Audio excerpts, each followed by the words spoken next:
Startup Podcast PH is co-produced by Y Spaces, Aperon, Tuala, Simf, Sekuna, Maroon Studios, Aim High, and Compare Loans. Check out our partners in the description. Welcome sa Startup Podcast PH, inspiring more Filipino entrepreneurs and innovators. We're live now dito sa Minsu iVibes Innovative Business Incubation for Biosystem Solutions, TBI here in Mindoro State University in Victoria Oriental, Mindoro. And we're also live in Facebook. Hello. And we have Aqua Craytech. We have the co-founder, Rose Ann Damilig. This episode is in partnership with Flip.ph Connected Communities. Hello, Rose Ann. Kamusta? Hello po. Okay lang po. Kamusta? Nakabahan masyado. Ay, okay. Ako, super excited kasi lagi ko naririnig ang crayfish.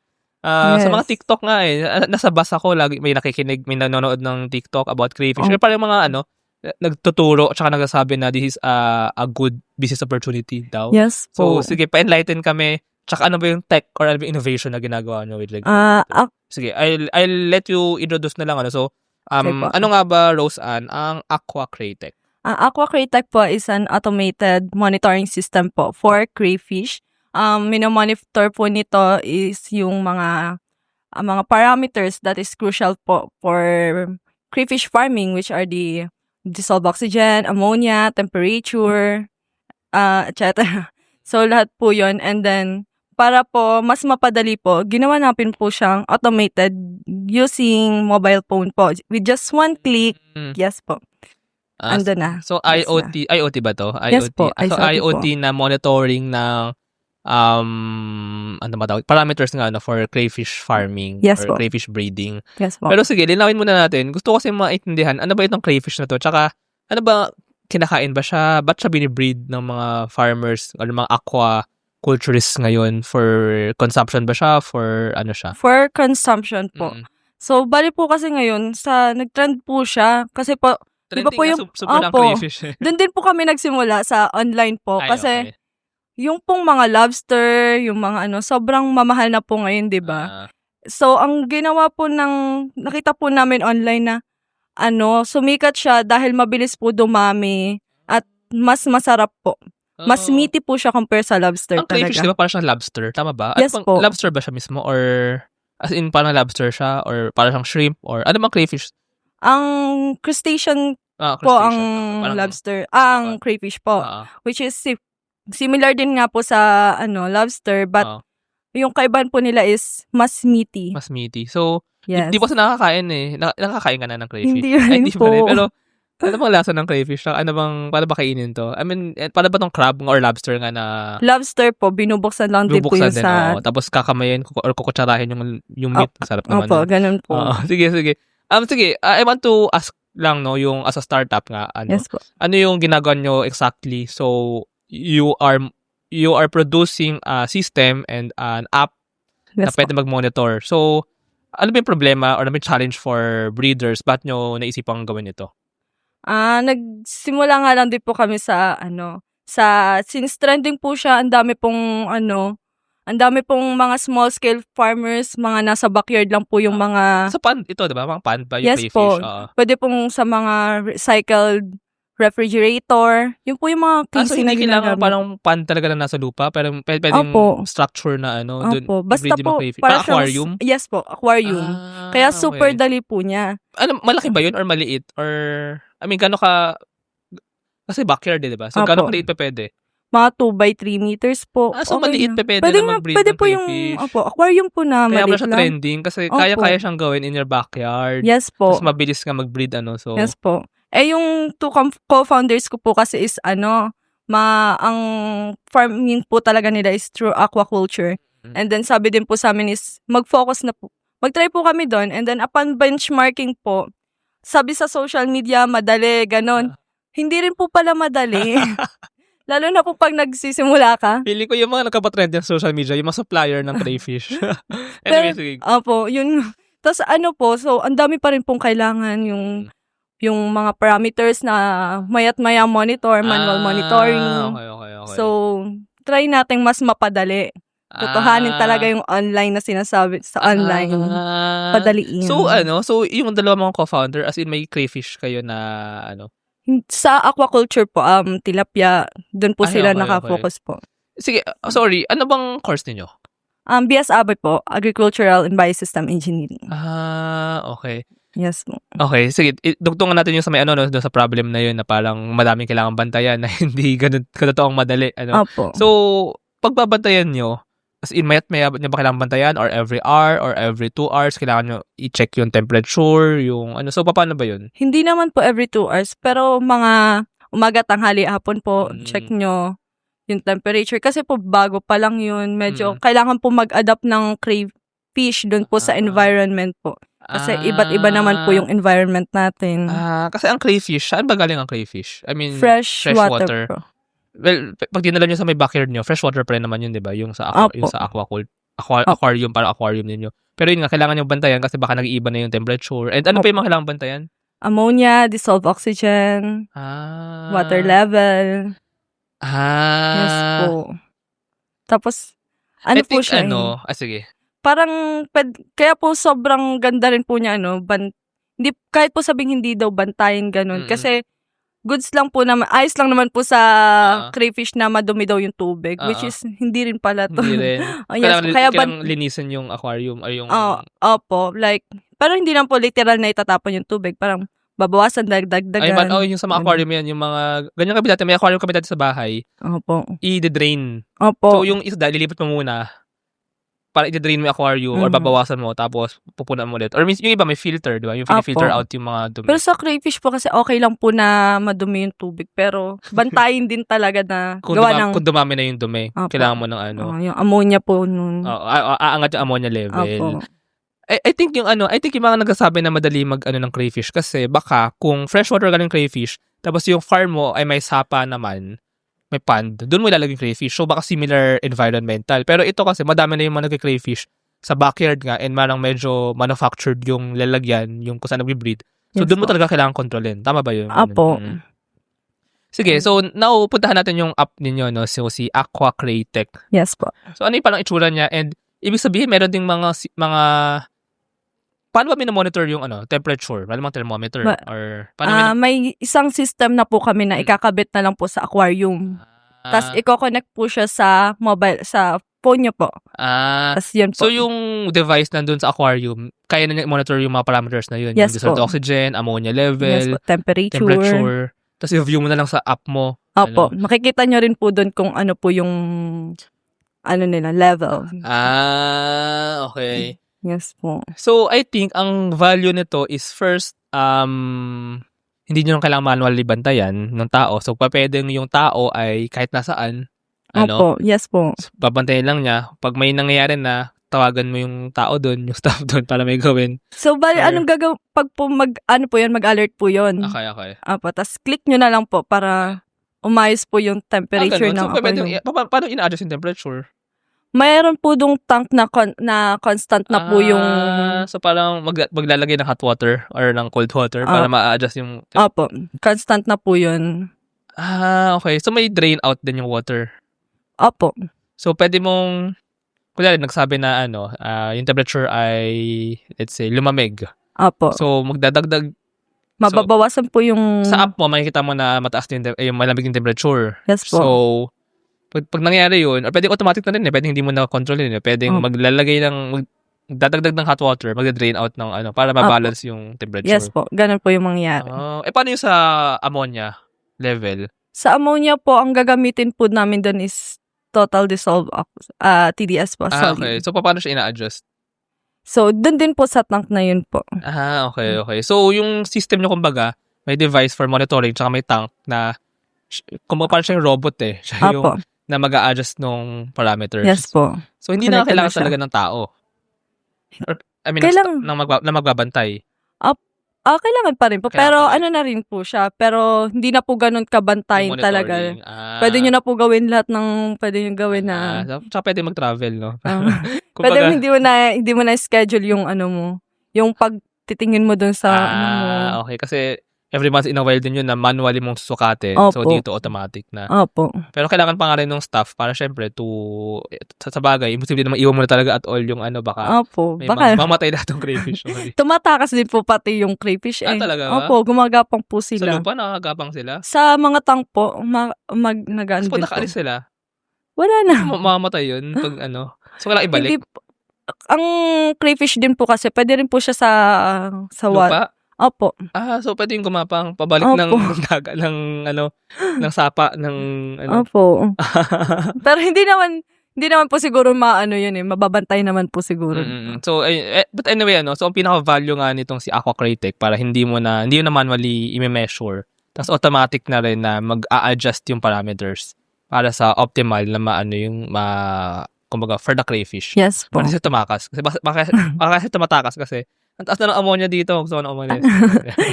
Hindi naman po Parang umakyat lang po sila, kasi yung place po kasi ng aquarium po kasi noon is kailangan nyo rin po masyado ng bato, ng lupa, ng bahay po noon. Kailangan po ng crayfish para po sila doon, nagapang-gapang po. By the way, so konti lang po yung water na kailangan din. Ay, ganun? Yes po. Sige, by the way, yung 2x3 na yun, na parang aquarium or parang gano'ng karaming crayfish yung nagkakasya dun? Depende po sa crayfish po, like kung breeders po ba or craylings po, ganun po. Yun nga, yung parang for breeding kasi gusto nyo ibenta. 2x3, yun lang pong Marami? Or, madami na po yun. Sisikan ba yung mga crayfish dun? Hindi po, Hindi kasi naman. po, parang kinakain po nila yung nila eh. Yung kapwa nila crayfish. Opo. So ano pagkain ng crayfish? Ngayon Bukod pong, sa kapwa nila crayfish? po siya, may, yung feeds po. May feeds. So kailangan din regular i-feeds itong Yes mga crayfish. So kaya din kailangan talaga ng tao. Yes Or po. baka pwede automatic na rin yung feeding. Soon. Soon po sa amin. Okay. So anyway, sige.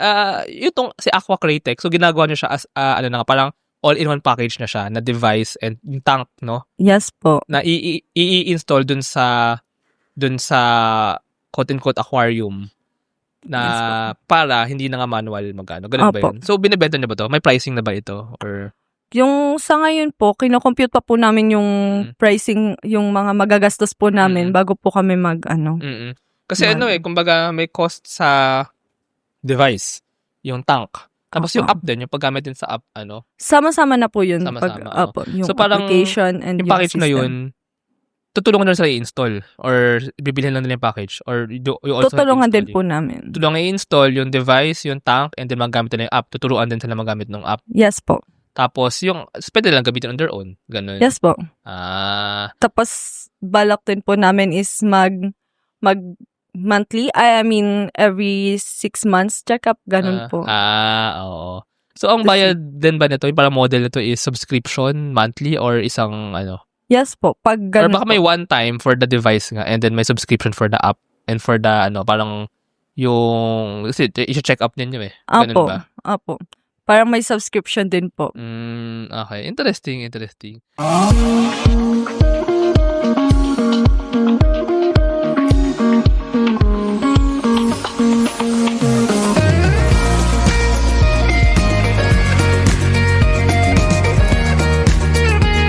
Trust the digital future with Twala. Secure and tamper-proof digital signature. Electronic notarization service. And custom AI agents for intelligent document workflows. Visit twala.io to learn more. In today's digital world, your organization needs more than just technology. It needs a strategic partner. At Symph, we build web and mobile apps that drive innovation for startups, enterprises, and organizations worldwide. Visit symph.co today. Protect your assets from bugs before bad hackers exploit them, and launch your products seamlessly with Sukuna, your trusted partner in cybersecurity. Receive reports in real time and work with security experts to find bugs in your products before others do. Let's make your security our priority. Sige, I want to ask more about the team behind and kung paano nyo talaga ginawa to. So, you're students no? So, yes po. Part pa ito ng project ninyo or gusto rin nyo talagang gawin na mag-crayfish or tsaka mag-innovate for crayfish? So, paano nangyari itong startup na ito? Part po talaga ng project po namin nung una. And then nakita nga po namin na may potential po na kaya naman po. So, nag-try po kami mag-apply po dun sa YFC, sa Young Young Farmers Challenge po. Nag-start na may nag-crayfish muna kayo or sabay nyo na siyang ginawa? Sabay na po. So, nung nakita nyo yung Young Farmers Challenge, nag-crayfish kayo and then ginawa nyo itong Aqua Cratech? Yung fun po nung ginagawa po namin yung system muna. So, you mean, nag-join ka ng Young Farmers Challenge, pinupost nyo yung idea, Yes po. nung nanalo kayo ng grant, Doon po kayo kami nag-crayfish? Opo. Ng system po. Nung una po namin kasing ginawa is monitoring system lang po. Hindi pa po siya automated.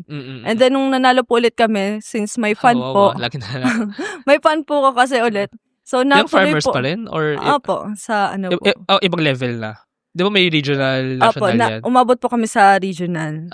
Yung propose namin po doon is yung automated. Kasi, naisip nga din po namin, kung monitoring, parang ano lang po, di ganun pa rin po, kikilos pa rin po yung mga, yung farmer. So, ano po. Yung una niyong sinalihan, provincial? Or ano ba? Provincial po. Provincial, so Oriental Mindoro. Yes po. Nanalo kayo or anong place kayo? Nanalo po. Nanalo first place? Wala po ang Ay, wala place. bang ganun doon? Opo. Nanalo lang ng grant? Opo, Okay, nanalo po Hindi ko ng alam grant. yung YFC. Anyway, pinapost nyo doon yung monitoring, yung, kumbaga, monitor yung parameters. Opo, yun Pero pa lang yun po. nga, yun pa lang. Tapos nanalo kayo ng grant. So, Opo. nag-crayfish na ba kayo nun or hindi pa? Na hindi po muna. Hindi pa muna. Kasi may regional pa. Opo. So, nung regional, sinama nyo na yung Automated na po. yung may tank Yes po. na pwedeng i-adjust din yung parameter, yung i-adjust yung actual na nangyayari dun sa Yes sa po. mga crayfish. Tapos nanalo ulit kayo. Opo, nanalo po doon sa regional. Oh, so yung pera na kuha nyo doon, yung grant, ay pinambili nyo ng crayfish at pinanggawa nitong system na ito. Ngayon po sa system po muna kami kasi Ah, ang dami pa po naming balak para mas mapatibay po yung quality nun, mas mapaganda. At ang mahal din po pala pag IoT or yung pag-system. Hindi, may mga mura, pero to be fair, may mga murang may mga murang sensor, may mga Opo. murang, kung microcomputer man yung kailangan. Opo. Pero hindi po kasi tumatagal po yun eh. According to our mentor. Okay. Pero yung tank nga, mahal din ba yun? Or ano mas mahal? Yung device, yung device talaga for monitoring, for sensors? Yung pong mas mahal po. Yung sensors po. Kasi po yung mga aquarium po, pwedeng sila na po yung gumawa and then kami na lang po mag-adapt kung anong size, yung ano. Okay. Actually, yeah, may mga iba na silang gumagawa niyan. May mga na-interview na ako. First time ko ito marinig for kumbaga IoT for crayfish eh. Apo. And even for aquaculture eh. May mga na-interview na ako from, kunyari, sa Miagao, sa Iloilo. Madami dong mga aquaculture startups. May Aqua TBI dun. Tsaka sa ba ako naka-interview ng mga Aqua TBI. But anyway, ito yung first time na maka-interview ako ng crayfish actually. Tsaka na IoT for crayfish. Kasi meron na mga IoT for sa mga agri. Opo. Sa mga halaman, yung sa mga greenhouse para Yes po, makontrol meron yung temperature nga.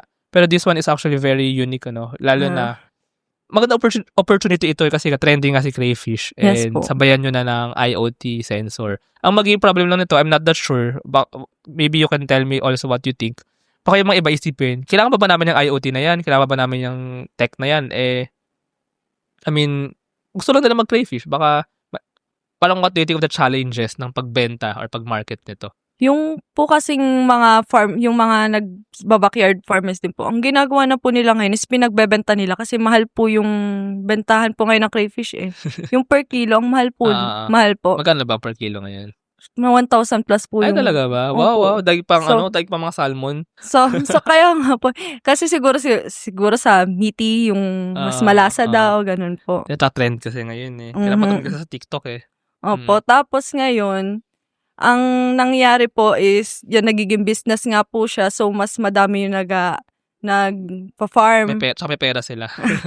So, kung compare naman ko, mas mahal nga po compare sa manual. But, ang kagandahan po nung sa amin is, investment na po siya for the future. Kasi mas mapapababa po niya yung mortality rate, yung production po. Yun po. So, kailangan lang siguro I think, i-TikTok na rin. I-TikTok na rin ng Aqua Cratech. Kasi parang, yung mangyayari dyan, ganun naman lagi ang technology. Maraming magda-doubt na mag-work Yes ba po. talaga yan? Tapos, kikita ba talaga ako dyan?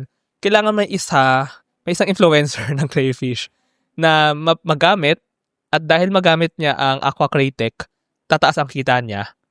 Lalo na ngayon na mataas pa yung bentahan ng crayfish. Opo. So, tataas pa kita niya kasi less nga yung mga na waste, mga namamatay. Tapos, kaya hindi na niya kailangan, yung less, effort nga sa pag-monitor. Opo. So, maki-feel niya mismo yung value ng Aquacrytic. So, siya ngayon, gagawa ng TikTok na, uy, alam na ba yung Aquacrytic, ganyan. Opo. So, ayun, di ba? So, parang ganun siya possible mangyari. Opo. Pro-promote din na lang po namin siya online. Since yung mga market po talaga namin nasa online po, nasa isang group po sila. Doon po kami naghanap ka ng May crayfish Facebook group eh. Opo, mga ganun po. Nandun po pala sila. Kasi wala pa pong data sa B4, sa So, or hanapin niyo yung mga yung mga nagpo-post sa TikTok ng crayfish, about Opo, crayfish. Sila na din ang pag-anahin ninyo. Na yung mga alam niyo ba na crayfish ay Opo. alam niyo ba Aquacrytic ay ganyan. Opo.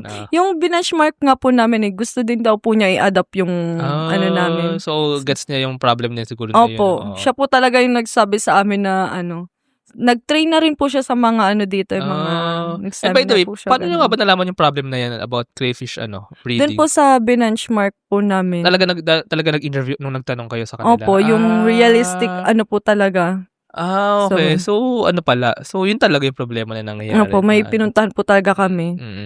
Check namin. Anyway, sige. By the way, dito tayo ngayon sa Minsu iVibes TBI. So, paano nga ba kayo napunta dito kay Minsu iVibes? After YFC, paano kayo na-incubate dito kay Minsu iVibes? Gawa din po nung manager po dito. Sila po talaga yung nag-ano sa amin. Nag-project po siya, tapos nung nalaman niya po may potential, si manager na po, si Engineer Hawka na po yung nagsabi sa amin lumapit siya sa inyo? Opo. Try po namin mag-YFC. Para okay. makakuha So, dahil po sa project, Opo.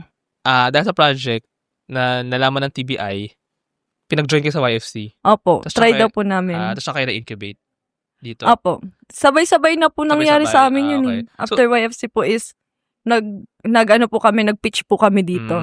And now pala ngayon, na-incubate kayo dito kay Minsu iVibes. So, kamusta ang, bukod sa YFC, that opportunity na naka-join kayo ng YFC, ano pa mga iba nyong na benefit from that TBI? I think, from the first cohort, nag-demo day na, tama ba? Yes Nag-demo po. day kayo. So, ano pa yung mga na-experience ninyo? Ang sobrang laking tulong po nung iVibes sa amin. Humanap po ng mga, ng mga investors po. Sila po talaga, opo, sila po yung tumutulong. Mga Opo, may mga panel? Opo. Okay. Yung mga mag-i-invest po sa amin. So, pitch lang po nag-invest kami na na ba sa pitch. inyo? Sa Yung YFC pa lang po, tapos, ang YFC naman, no equity naman ata yun di ba? Free grant lang yun talaga eh. Opo. As far as I know. Yes po. So, kasi yung mga ibang investors, may yan, kukuha ng shares yan. Yes po. Pero I think itong YFC, free grant yan. So, ako, sa stage ninyo, actually, mas advice ko ang mga, yung like sa YFC, na free grant. Na grantan kayo, kailangan nyo lang mag-comply sa requirements nila. And then, technically, sa inyo yung pera. Opo. Then, but required kayo na i-develop yung tech and yung farm or yung crayfish ninyo. Yes po. Sa mga ibang investors kasi, mag-i-invest nga, pero May- either loan yun, kailangan ng bayaran, or may share sila na in the future, kung ibenta naman yung startup, syempre, hindi sa inyo yung 100%. So, well, ako personally, ang advice ko sa ganitong stage and ganitong klaseng startup is join the government grants actually. Yes po. Especially YFC actually. Sa ngayon po, wala pa rin po na sa investors po. Wala po. Opo. Kasi po, busy na rin po kami. Kaya hindi rin po matutukan talaga ng Busy sa ACAS or sa startup? Sa ACAS. Sa Both ACAS, po. Both. Anyway, after pala nang nanalo kayo ng YFC regional, nag-national kayo? Opo. Yung sa itong year ba yan? Opo. Yung sa Baguio? Ayun ba yun? Opo. So andun kayo nun? Pero hindi po kami qualifier lang po kami doon. So hindi kayo pumunta ng Baguio? Hindi po. Mga nanalo na po yung nasa Baguio po. Okay, yun pala. Okay. Kaya po. Ayun. Ayun, sige. So ano ang future plans niyo pa for Aquacrytic? I mean, ano ba yung nakikita ninyong, let's say, vision? Like, do you see Aquacrytic being used sa mga crayfish breeders all around the country? By the way, dito ba sa Mindoro specifically, maraming crayfish? Or, kasi all around the Philippines naman ata yung mga crayfish. Yes po. Itong trend ngayon, di ba? Mas madami po sa South po. Diyan po sa Bungabong, tsaka po sa Occidental po.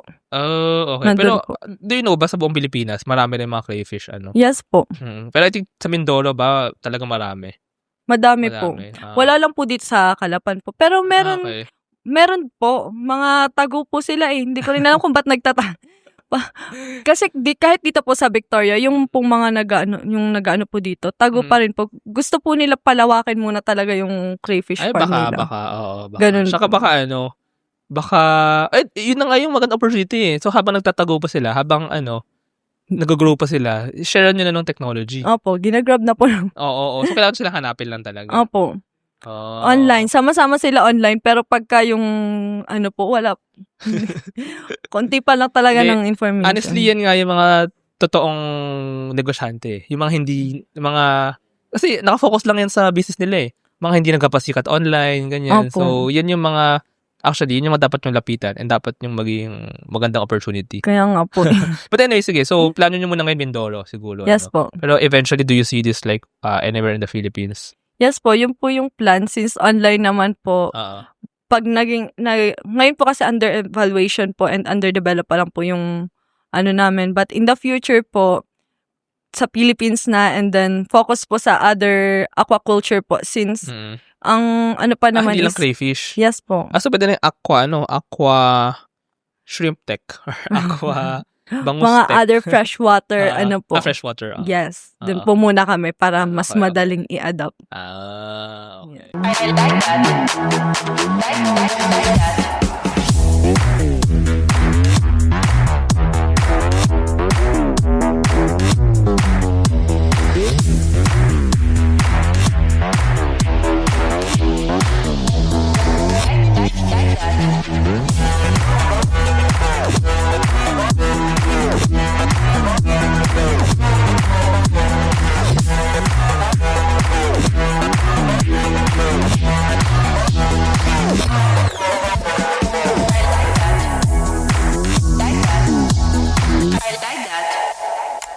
Introducing Aim High. Smarter construction management starts here.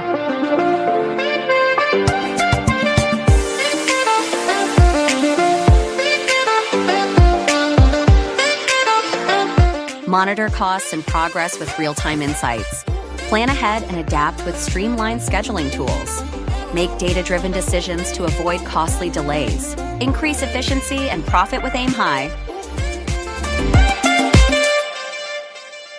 Running a business? Make it smarter with Red Circle Global. Streamline operations, boost productivity, and manage everything in one powerful ERP system. Book your free business demo today at redcircleglobal.com. Guided by one of our top experts. Ayun. Sige. Thank you, Rose Ann, for this episode. By the way, baka meron tayong mga nakikinig dyan na baka may farmer, crayfish breeder, interested sa aqua cray-tech, or baka may investor or angel or whatever who want to collaborate with you. So, how can they know more? Maybe you can lead them to may Facebook page kayo or social media ninyo. So, how can they contact you?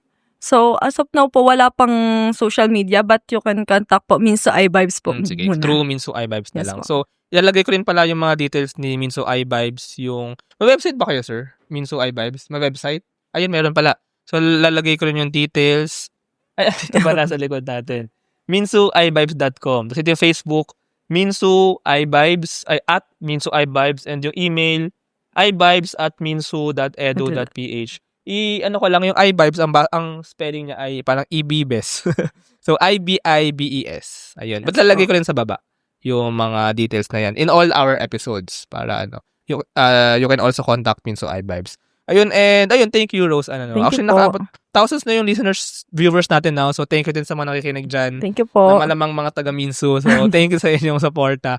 And ayun, salamat. Thank you po. Thank you very much to our 62 patrons. This episode is super powered by Astlex PH Academy, our official e-learning partner. Get certifications on Lean Six Sigma project management, data science, and more. Argum AI. Make smarter decisions by presenting both sides of an issue as argued by two distinct AI models. Pixel by ePlayment. Turn content into opportunity. Grow deeper connections and earn more. Only with Pixel. Sign up at pixel.eplayment.co. School of Profits. Filipino-led community for aspiring freelancers freelancers, VAs, agency builders, and online earners. Built to help you start, grow, and earn online together. Founders Launchpad, our ecosystem partner. Early stage accelerator providing venture capital funding, operational support, and mentorship. Hire Business Solutions, provider of the most configurable cloud-based payroll system in the Philippines. Agile Data Solutions, the Philippines' fastest growing market insights tech company with its data gathering platform, HustlePH. SmileChecks, streamline hiring and onboarding with automated background checks. Cloud CFO, cloud accounting service provider for businesses ready to grow. Cloverly, all-in-one digital platform for property developers. Body Beaties, accessible and personalized diabetes self-management application. HKB Digital Services, tech-based business tools including payroll, ticketing, and loyalty rewards. Hyperstocks, digital banking enabler for rural and thrift banks. One CFO, CFO services, bookkeeping and tax, and payroll processing for startups and small businesses. Unawa, driving digital transformation with secure, legally enforceable electronic signatures and robust AML compliance. Wonderbrand, data science-driven brand strategy and design for emerging markets. DiviCode Technologies Incorporated, IT solutions specializing in software development, blockchain smart contracts, digital wallets, and cybersecurity. NutriCoach, personalized nutrition and weight loss programs for you. This episode is powered by East Point Business Outsourcing Services, Filipina Home-Based Moms, Hex Colony, Sugbudok, Algacon Aquafeeds, Juan Alj, Grey Wolf Technologies Philippines, Pareto Consulting, Jura.ph, Big Giant Games, Pahatid PH, Wasteless PH, Tech Tribe, Yay, Uplift Code Comp, Board Prep, Sirius MD. Support the podcast through the links in the description.